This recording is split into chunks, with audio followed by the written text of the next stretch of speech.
দেশের সবচেয়ে বেশি পরিযায়ী পাখির সমাবেশ দেখা যায় সুনামগঞ্জের টাঙ্গুয়ার হাওরে। পিয়ং, লালমাথা পুঁটিহাঁস, পাতিকুট পাখি, বৈকাল তিলি ও ফুলুরি হাঁসই বেশি আসে এখানে। এবছর টাঙ্গুয়ার হাওরে এসেছে 22,500 পরিযায়ী পাখি, অথচ আগের বছরও ছিল প্রায় 1.5 লাখ। প্রতি বছর দেশের 32টি স্থানে পাখি গণনা হয়। এর মধ্যে রয়েছে হাকালুকি, পাইক্কারবিল, উপকূলীয় এলাকা, দমারচর, সোনাদিয়া, ভোলা ও সুন্দরবন। গবেষকেরা বলছেন, জলচর এই পাখির আশ্রয় ও খাবারের এলাকায় বেড়েছে নানামুখী সংকট।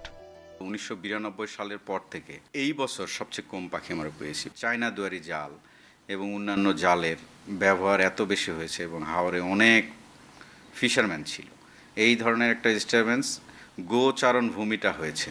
দেশে প্রায় 732 প্রজাতির পাখির দেখা মেলে। এর মধ্যে 320 প্রজাতির পরিযায়ী। প্রতি বছর শীত শুরুর আগে অক্টোবর থেকে খাবারের সন্ধান এবং বংশবৃদ্ধির জন্য হাজারো মাইল পাড়ি দিয়ে আসতে শুরু করে এই পরিযায়ী পাখি।